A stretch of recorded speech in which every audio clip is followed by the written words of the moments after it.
कहानी की शुरुआत में दिखाया जाता है कि एक लड़की होती है जिसका नाम जिलिया होता है। ये बेड पर बैठी होती है और बोल रही होती है अपने मन में कि किस तरीके से उसकी मदर ने कहा है कि जाओ तुम जो कुछ भी करो लेकिन पैसे लेकर के आओ, क्योंकि तुम्हारी ग्रैंड मदर की तबीयत बहुत खराब है। जिलिया के पास मनी के कोई सोर्स नहीं होते, इसलिए वो अपनी बॉडी को सेल करने के लिए रेडी हो जाती है। पर जिस बंदे को उसे सर्विस देना होता है वो कोई और बंदा होता है। जेकब के सामने से एक बंदा आ रहा होता है। ये देखने में बहुत ही हैंडसम होता है। इसका नाम ये चेन होता है। ये ग्रुप का सीईओ होता है। साथ ही इसे किसी ने ड्रग दिया होता है। ये जिलिया को देखता है, उसे अट्रैक्ट होता है और उसके साथ इंटीमेट भी होता है। ये जिन सिर्फ जिलिया की बॉडी पर बर्थ मार्क को देख पाता है, क्योंकि जिलिया ने पैसे लिए थे इसलिए वो उसे सर्विस देने के लिए भी तैयार हो जाती है। सुबह जब जिलिया की आंख खुलती है तब उसके अंकल की कॉल आ रही होती है। अंकल बोल रहे होते हैं कि तुम्हें मैंने कितने सारे कॉल किए पर तुमने एक भी रिसीव नहीं किया। तुम्हारी ग्रैंड मदर की डेथ हो चुकी है और उनका क्रिमेशन भी कर दिया गया है, क्योंकि तुम्हारी मदर ने उनके डेथ सर्टिफिकेट पर साइन भी कर दिया था। जिलिया इतना सुनते ही भागती हुई घर आती है। घर पे देखती है कि उसकी ग्रैंड मदर का क्रिमेशन हो चुका है। कमरे के अंदर दो लोगों की बात करने की आवाज सुनाई देती है उसे। एक तो उसकी मदर होती है और दूसरी रैन होती है। रैन वो होती है जिनके घर में जिलिया की मदर काम कर रही होती है। रैन बोलती है कि मैंने ये सब कुछ जानबूझकर नहीं किया, मैंने ज्यादा ही पी रखी थी, इस वजह मुझसे गलती से जिलिया की ग्रैंड मदर की डेथ हो गई। मदर बोलती है कि तुम चिंता मत करो, मैंने जिलिया को कह दिया है कि उसकी ग्रैंड मदर की तबीयत ज्यादा खराब है। रैन बोलती है कि वो तो आपकी खुद की बेटी है, आपकी बायोलॉजिकल डॉटर है, आप ऐसा कैसे बोल सकती हैं उसके बारे में। जिलिया की मदर बोलती है कि मैं ग्रैंड मदर से परेशान हो चुकी थी, वैसे भी मैं उन्हें रखना नहीं चाहती थी, वो मेरे ऊपर एक फाइनेंशियल बर्डन ही थी, तुम ज्यादा मत सोचो। इस पर रैन बोलती है कि वो तो आपकी बायोलॉजिकल डॉटर है, आप उसके बारे में ऐसे कैसे बोल सकते हैं। इस पर मदर बोलती हैं सच क्या है झूठ क्या है ये तो मुझे मत सिखाओ, असल में तुम मेरी बायोलॉजिकल डॉटर हो। इतना सुनते ही रैन भड़क जाती है। बोलती है कि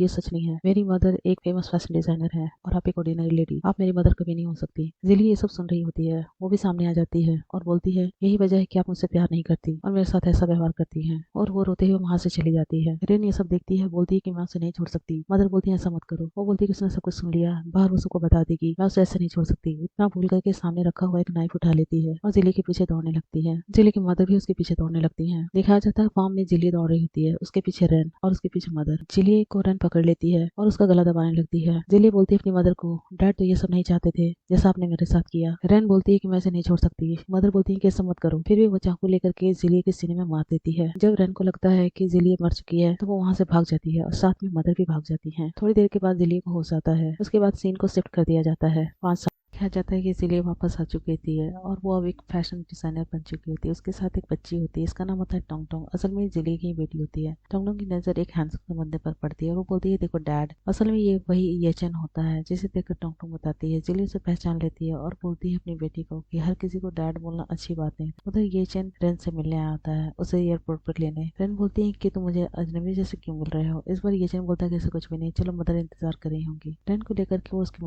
मदर बोलती है अच्छा हुआ जो तुम वापस आ गई अपनी कंट्री में। देखो एक फाइल है, इसमें जो डिजाइनर है वो बहुत फेमस डिजाइनर है, इसने काफी सारे अवार्ड भी जीते हैं, इसका नाम वेन है। इसकी डिजाइनिंग देखकर मुझे अपने यंग एज की याद आ जाती है, बहुत सोलफुल डिजाइन है इसकी। ये तो सुनकर रेन को अच्छा नहीं लगता है और वो फाइल साइड में रख देती है और बोलती है मामा आप मुझ पर ध्यान नहीं देती हो। इस पर वो बोलती है कि ऐसा कुछ भी नहीं है, तुम जाओ उससे मिल लो। फिर वो जाती है वेन से मिलने। उसे देखते हैं उसे जोरदार शौक लगता है। उसे लगता है कि जिले वापस आ गई और वो डर जाती है। वेन पूछती है क्या हुआ और उससे आगे हाथ बढ़ाती है हैंडशेक के लिए। रेन बोलती है कुछ नहीं, तुम्हारी सूरत मेरे फ्रेंड से मिलती है जो कि इस दुनिया में नहीं रही। वेन बोलती है कि बैठ जाओ। वैन बोलती है कि मैं अपनी मदर पे गई हूँ, बिल्कुल उन्हीं की जैसी हूँ। इस पर रैन तरह तरह के बहाने बनाने लग। फिर वैन वहां से चली जाती है। रैन बोलती है अपने मन में कि मैं तुम्हें इस कंपनी में रहने नहीं दूंगी। इधर येचन गाड़ी में बैठा होता है और अपनी फ्रेंड से कह रहा होता है क्या तुमने उस लड़की का पता लगा जो उस रात मेरे साथ थी। कि हाँ पता लगा, और उसे एक फोटोग्राफ देता है जिसे वो बड़ी बेसब्री से देखता है। देखने के बाद पता चलता है कि उसके फ्रेंड की फोटो है। फिर उसे बोलता है तुम इस बात को सीरियसली लो। वैन अपनी बेटी के साथ ऑफिस में होती है। फिर उसे किसी का कॉल आता है। वो बोल रही होती है कि मुझे अगर नैनी मिल जाती तो अच्छा था,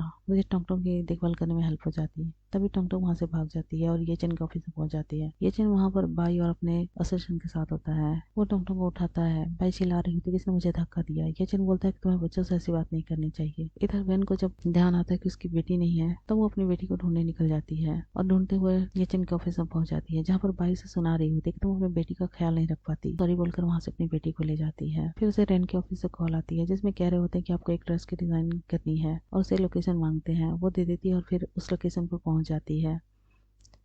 उसे किसी और के लिए नहीं बल्कि बाई के लिए ड्रेस डिजाइन करनी होती है रेड कारपेट के लिए। टोंगटोंग को येचन के पास छोड़ दिया जाता है। टोंगटोंग येचन से बोलती है कि आप मेरे डैड बन जाओ। इस पर येचन बोलता है कि तुम्हें मुझे अंकल बोलना चाहिए, डैड नहीं। तुम्हारी मदर को गुस्सा आ गया तो। इस पर असिस्टेंट हंस देता है। बाई का मेजरमेंट लेने के लिए वैन जाती है। उसका मेजरमेंट ले रही होती है और उससे पूछ रही होती है कि उसकी कैसी डिजायर है ड्रेस को लेकर के। इस पर बाई उसे बहुत उल्टा सीधा डिजाइन बनाने को बोलती है। वैन कॉल को रिकॉर्ड कर रही होती है और बोलती है कि तुम्हारे डिजाइन को नहीं बनाया जा सकता। बाई चिल्लाने लगती है। फिर उसे उसका रिकॉर्डिंग दिखा देती है जिससे बाई शांत हो जाती है और तैयार हो जाती है अपनी ड्रेस बनवाने के लिए।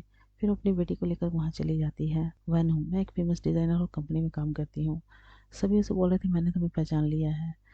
तुम जिलिया हो ना जो क्लास छोड़ करके चली गई थी। 19 ईयर ओल्ड में ही तुमने इन लोगों को सर्विस देना शुरू कर दिया था। उन्हीं में से किसी एक जंगली की बेटी होगी ये सुनते ही वेन को गुस्सा आ जाता है और उसे चाटा मार देती है। वो लोग उसे मिलकर टॉर्चर कर रहे होते हैं और टोंगटोंग को भी टॉर्चर कर रहे होते हैं और उसकी बेटी पर जैसे ही हाथ उठाने वाले होते हैं जैसे ही येचेन आ जाता है और टोंगटोंग को बचा लेता है। वो उन्हें सबक सिखाता है और बोलता है कि तुम लोग की हिम्मत कैसे हुई मेरी बेटी को जंगली बोलने की। इस पर सभी उसे माफी मांगने लगते हैं। असिस्टेंट बोलता है कि हमारी कंपनी के साथ कोलैबोरेशन के लिए आए हैं। वो बोलता है इन लोगों को बैन कर दो। सभी उसे माफी मांगने लगते हैं और बोलते हैं कि फिर वेन को उठाता है। वेन को भी गुस्सा आ गया होता है और उसने भी अपनी फ्रेंड को उसकी फ्रेंड माफी मांग रही होती है पर वेन नहीं मानती और उसे एक जोरदार चाटा मार देती है। नेक्स्ट सीन में दिखाया जाता है ऑफिस में येचेन और वेन बैठे होते हैं। येचेन पूछता है कि कैसे। वेन कहती है कि तुमने हमें बचाने के लिए वाइफ और डॉटर क्यों बताया। इस पर बोलता है ऐसा कुछ भी नहीं है। येचेन बोलता है कि आज मैंने तुम्हारी मदद की, इसके बदले में तुम्हें रीपे करना होगा। वैन बोलती है कि अब इसे भी रीपे करना पड़ेगा। इस पर येचन बोलता है कि ऐसा कुछ नहीं है, तुम मेरे लिए बस सूट डिजाइन करो। नेक्स्ट डे वैन आती है उसके ऑफिस में और बोलती है कि अगर आपके पास टाइम हो तो मैं आपका सूट डिजाइन कर दूंगी अगर आप मेजरमेंट दे दो। इस पर येचन तैयार हो जाता है पर जैसे ही वैन उसका मेजरमेंट लेती है येचन अनकंफर्टेबल फील करने लगता है और उसे पुरानी बात याद आने लगती है। फिर वो उसका बर्थ मार्क देखने की कोशिश करता है। इस पर वैन को गुस्सा आ जाता है और जोरदार चाटा मार देती है और वहां से चली जाती है। ये सब बाई देख लेती है और सबको डांटती है ऑफिस में। फिर वो किसी को कॉल करती है। ये कॉल वो रेन को करती है। रेन बोलती है कोई बात नहीं मैं इसे देख लूंगी। रेन येचन की मदर से मिलने आई होती है। मदर बोलती है कि जब से तुम चाइना वापस आई हो देखने में काफी खूबसूरत हो गई हो और मैं अपने घर की बहू तुम्हें ही बनाना चाहती हूँ। इस पर रेन बोलती है येचन किसी और को पसंद करता है, वो हमारी कंपनी में काम करती है, एक डिजाइनर है। वो बोलती है कि उसकी एक 5 साल की बेटी भी है लेकिन उसका फादर कौन है ये नहीं पता जिसे येचन पसंद करता है। मदर बोलती है किसी भी लड़की को मैं अपने घर की बहू नहीं बना सकती, उसे कल बुलाओ। नेक्स्ट दिखाया जाता है कि वेन आती है मदर से मिलने और ड्रेस के बारे में डिस्कशन कर रहे होते हैं। मदर बोलती है कि उसे स्लिम ड्रेस चाहिए। इस पर वेन बोलती है कि आपके लिए लूज ड्रेस अच्छे होंगे।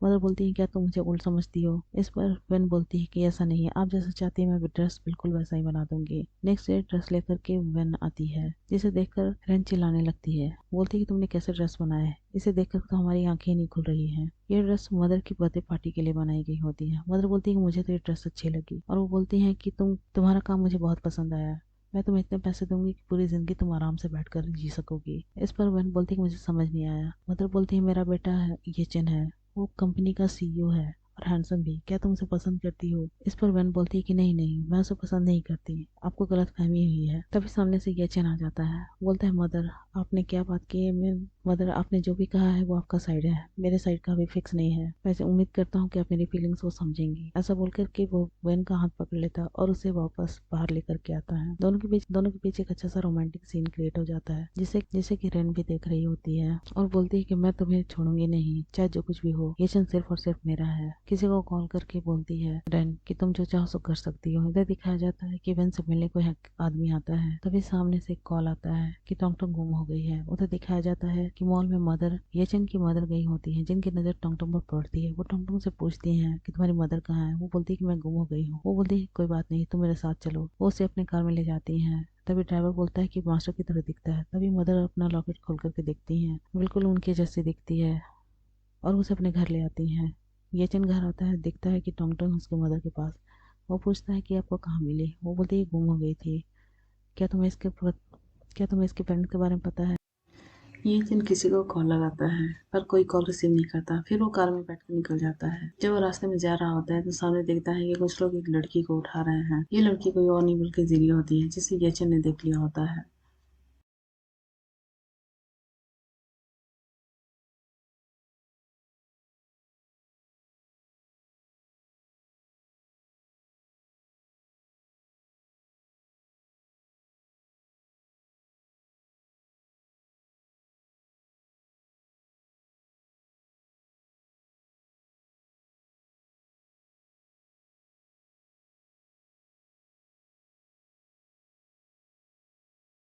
साल के बाद